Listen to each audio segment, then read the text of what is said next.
Yeah, watching Hideo and Diaz take, was it our first gold? It was our Gold, first gold. First Heidelin gold. Diaz, No, it was super weightlifting. inspirational. While I don't have the same expectations for myself in competition, I definitely want to show my improvement and improve upon my placement in the upcoming games compared to how I did in 2018. But it's a huge inspiration, and I'm super happy for her and us as a nation for that. I do expect myself to improve upon my placement from the last Winter Games, and so I really just hope to be able to display my improvements over the last 4 years technically, and so we'll have to see how it goes when it comes to play. But I do expect myself to do pretty well. I'm coming in far more confident. I was 17 at the time, just barely made qualifications, and I just couldn't believe that I made it, versus this time around, 4 years later, I met qualifications rather easily, and I'm very confident in my abilities and where my skiing is at the moment.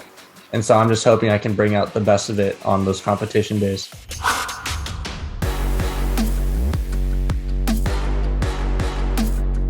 The preparations haven't been too bad. Since skiing is an outdoor sport, COVID hasn't been as much of a threat. It has made some limitations for travel and some other complications, but overall it's been pretty easy. I actually had COVID about over a month ago now. I was only sick for about 2 days, and it was over Christmas, so I wasn't going to be training anyways. So if anything, it made my life easier now, but all in all, it wasn't bad at all and didn't really affect my training in any way.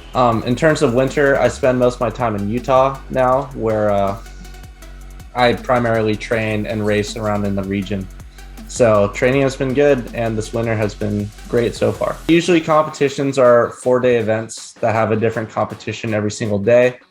And since beginning my ski racing 5 years ago for the Philippines, I've definitely entered over 100 competitions at least, if not more. I don't know the exact number. I've only done 8 so far this season. How much time do you spend in the mountain? So I'll spend 5-ish hours up there on a training day, and training 5 days a week.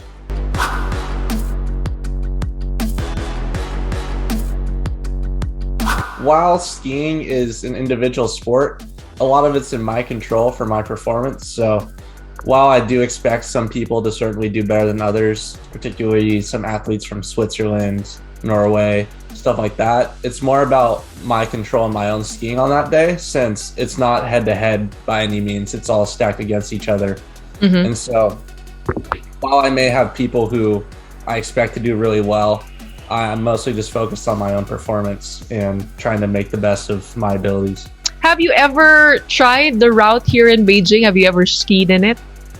No, never. I believe it was made for this event. Yeah, luckily I have a lot of training days before my competitions, since my competitions are very late in the Olympics. So I should have plenty of time to familiarize myself with the hill and get used to the snow over there. 2 years ago, I switched to skiing on Atomic instead of Rossignol, which was what I was skiing on back in 2018. And so with that, I am pretty confident in my gear and setup, and I can't wait to ski it on the hard snow over there. It should be fun.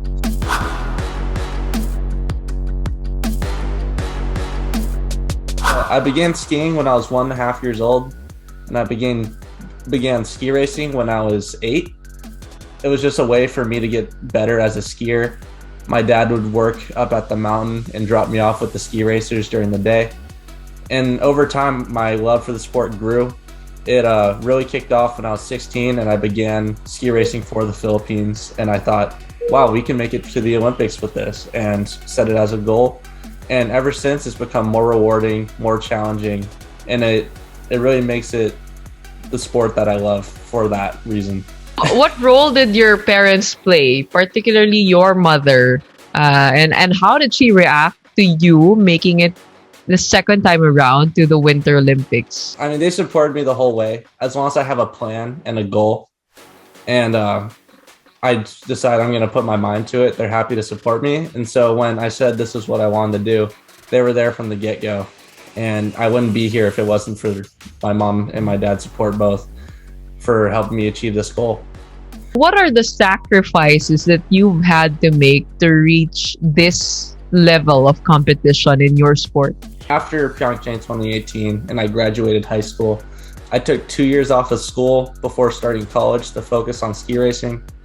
I dropped all of my other sports. There's certainly a lot of daily commitments, skiing 5 days a week, and it's tiring. You have to go hit the gym afterwards and put in a lot of hours of work, but it's always worth it in the end. So those are just like a few of my daily routines. My other sport that I played in high school was baseball.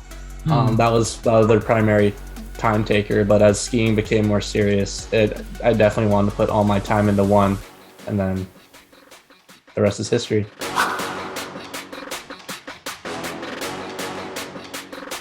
For myself as an athlete in Beijing, I just want to be able to say that I put my best skiing forward at the event. While skiing is a very difficult sport, it's full of mistakes. People don't finish races because of small errors all the time. And so at the end of the day, I want to be able to say I put my best skiing forward, and hopefully that puts through for a finish.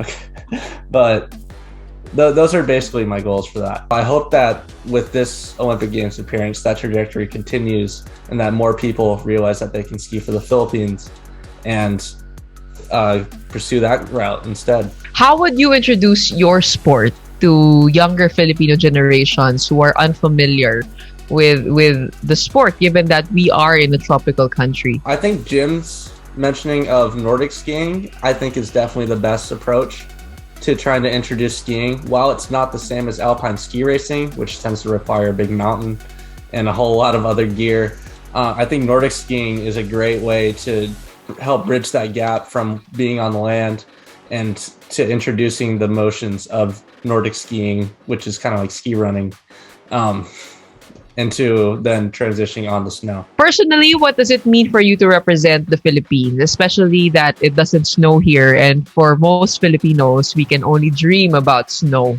It means the world to me to be able to represent my family who still lives in Manila and do the thing that I know how to do best, which is ski.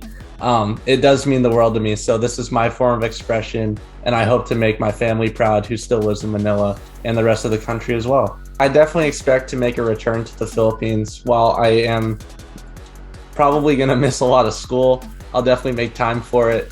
And so I definitely look forward to going back after the Olympics.